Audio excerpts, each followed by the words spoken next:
ako.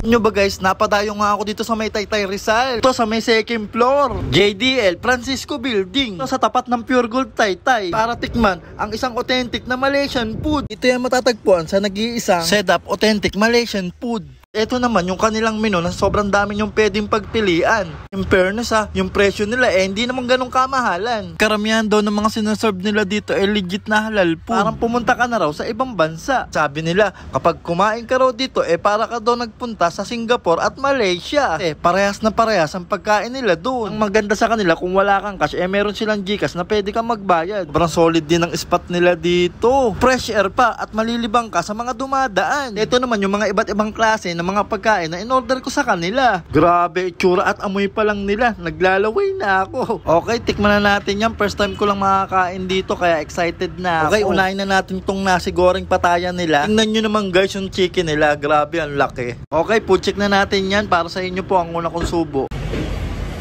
Wow, crispy siya. Sobrang lambot. Nakita nyo naman, humihiwalay agad yung laman sa buto. Malasa siya at masarap siya at may kalasa siya Fried chicken sa Max, parang ganun yung lasa niya. Subukan naman natin tong kakaibang rice nila na binalot sa may itlog. Tapos may nilagay din silang sauce sa ibabaw. Hindi ko alam kung ketchup yon. Okay, tikman na natin. Kanina pa ako natatakam dito Grabe, kanin pa lang, panalo na. Yung lasa niya masarap, parang ang kumain ng omelette. Yung kanin niya parang malagkit. Imagine guys para sa 149 pesos. Ito kalaki at karami, abay sulit na. Yan may pipino po. Diba? Perfect combination. Wow. At next ko naman natitikman itong salt and chicken nila na isa daw sa bestseller nila.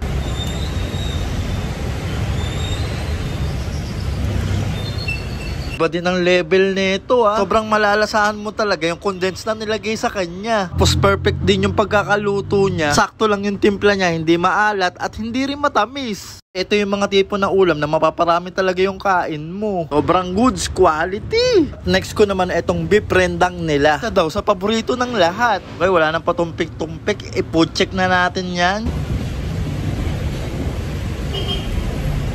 Kaya naman pala bestseller, masarap nga talaga. Para sa akin, yung lasa niya magugustuhan talaga ng lahat. Yung lasa niya medyo manamis-namis din. Perfect pang ulam at pang pulutan. Next naman natin tong nasi goreng kampong nila. Grabe, sobrang generous talaga nila mag-serve ng mga pagkain nila dito. Tingnan nyo naman guys yung rice nila dito. Kanin pa lang, ulam na. Gulay, tapos may dilis pang kasama. Ganito daw talaga yung kanin sa Malaysia. Kanin pa lang, mabubusog ka na.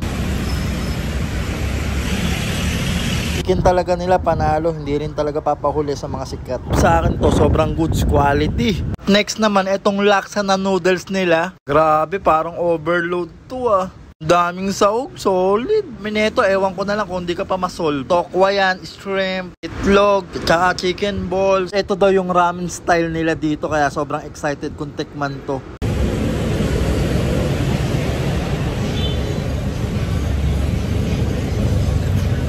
Sabi ko dito masyado nilang ginagalingan. Masarap siya. Tingnan nyo naman, hindi tinipid sa sahog. Yung mga serving nila ng mga pagkain dito, bukod sa masasarap napakasulit talaga. Assureable talaga na masasatisfy kayo kapag kumain kayo sa kanila. Tikman din natin yung pangmalakasan nilang Malaysian tea.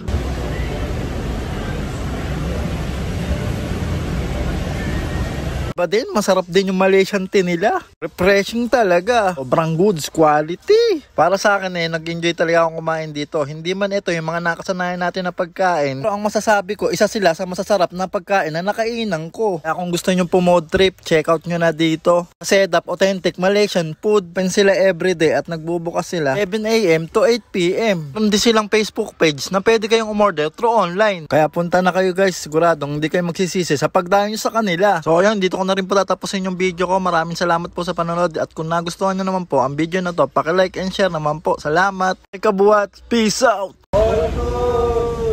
See you sa next vlog.